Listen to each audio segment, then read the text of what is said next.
Like any sport, strength conditioning comes into play when we're training our athletes, and obviously the stronger the person, the stronger the athlete they're going to be, and I think that's true in any sport. So we make it a priority to make our athletes and our swimmers stronger so they can be better performers when they get in the water. To that end, we run 3 hours of training every day.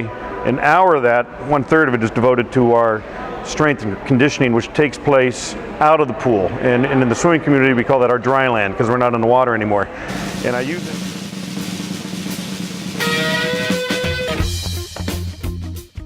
Nova Aquatics goes back to the 1980s when it first started.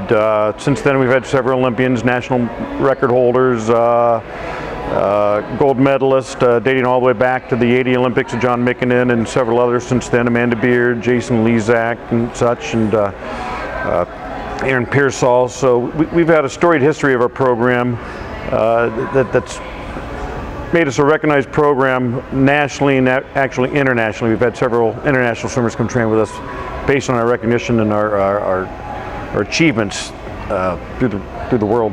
So our dry land coach that we hired, who's kind of tasked with implementing all these different qualifications, we hired our dry land coach from FSP, Functional Sports Performance, right here in Irvine. Some vast improvements in the swimmers since we brought in our dry land coach. What makes him unique is he's, as much as we've tasked him with what we want, he's made it a priority for himself to learn more about our sport. And to the point where we've had some competitions, he showed up to the competitions to watch, to kind of see how the swimmers move through the water. And we could, it's easy for us to stand face to face and say we want to build up core strength, we want to build up this and build that.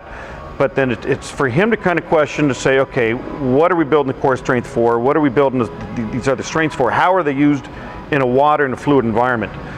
So he's taken time to educate himself on exactly what those different strength training abilities and how they apply to swimmers in the water. And I've given him a lot of credit for that, because he's taken it upon himself to really learn our sport, and to the point where he's taken interest in a lot of the kids. And so we'll go on to a meet, and a lot of times he'll be texting me through the middle of the meet. We may be out in Texas or somewhere. He goes, how are the kids doing? And I got to reply back and let them know how the other kids are doing and tell them they're doing very well. There's been a couple instances where meets get televised on the internet, so you can watch on the internet. And I'll text him, I'll go, you can watch a certain race at 4:10 in the afternoon. And at about 4:15, he'll start texting me, he goes, how was that? I just watched it online.